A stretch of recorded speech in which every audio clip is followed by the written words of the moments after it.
The North Gauteng High Court this week set aside an application for leave to appeal its 2019 judgment findings of the Commission of Inquiry into allegations of fraud, corruption, impropriety or irregularity in the Strategic Defence Procurement Package, colloquially known as the Arms Deal Commission.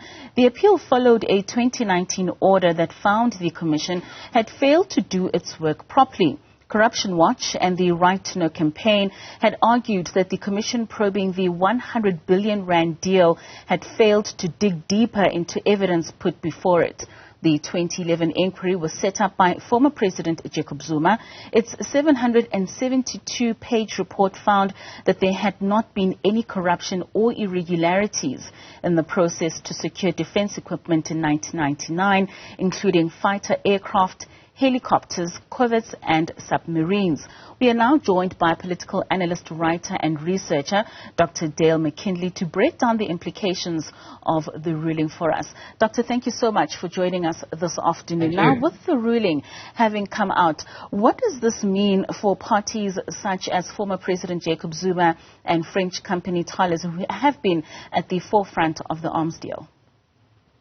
Well, obviously, it's not great news for them because what it means is this is still alive. The ruling, as you mentioned in your preface, that the High Court gave several years ago was very clear that the Seriti Commission had essentially failed to do its job, that it was a whitewash, that it needs to be redone, essentially, or reconvened, and there is ample evidence to suggest, as has been presented by many civil society organizations, Paul Holden, Open Secrets, Corruption Watch, you name it, over the years, of huge, massive corruption in the arms deal. So what it means is that those who are responsible, whoever they might be, should certainly be on their watch if we have a situation where we can get the National Prosecuting Authority to actually start doing its job on this front, which of course has been now 10 years, 15 years later, and begin to start holding those who stole money from our fiscus and who fleeced the South African government to account. Why? Because we know that Right2Know as well as Corruption Watch had argued that the Commission had failed to probe deeper into the findings. Why do you think that was the case? Well, it was quite clear. I mean, during the time, those 4 years that the Seriti Commission was sitting, there were numerous appeals from organizations to say there's a mountain of evidence that you're simply not considering. There was, in fact, there was a storeroom of evidence, thousands and tens of thousands, hundreds of thousands of pages of evidence that the Seriti Commission never touched, didn't even touch it.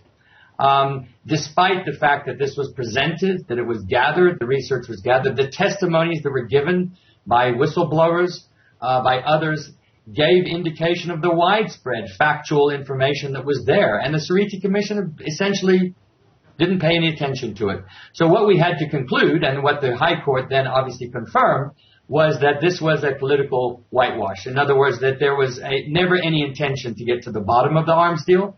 And so the Right2Know Campaign and Corruption Watch wanted to, as many other civil society organizations, we wanted to hold our governments and those to account. So we went to the justice system and we said, make the ruling. And they did, unequivocally. And now this rejection of the leave to appeal simply reconfirms that.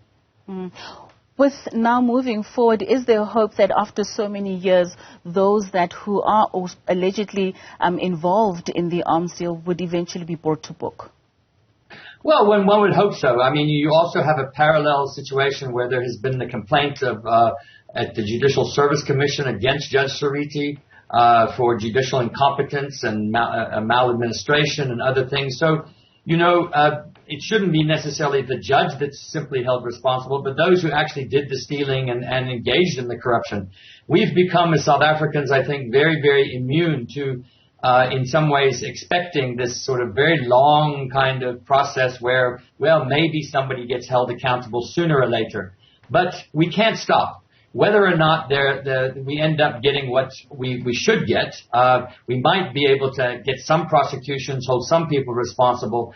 It reminds us, I think, very much of the mistakes we made in the early part of the transition when the government basically did not hold those in the apartheid system to account who had created massive corruption and human rights abuses and we let them retire with golden handshakes and in obscurity. We shouldn't allow that to happen, because we cannot, as we've seen with state capture and many others, we cannot allow impunity to reign in our country. If we do, then we're all going to be in serious trouble, as we know, with regards to our basic democratic infrastructure and democratic politics.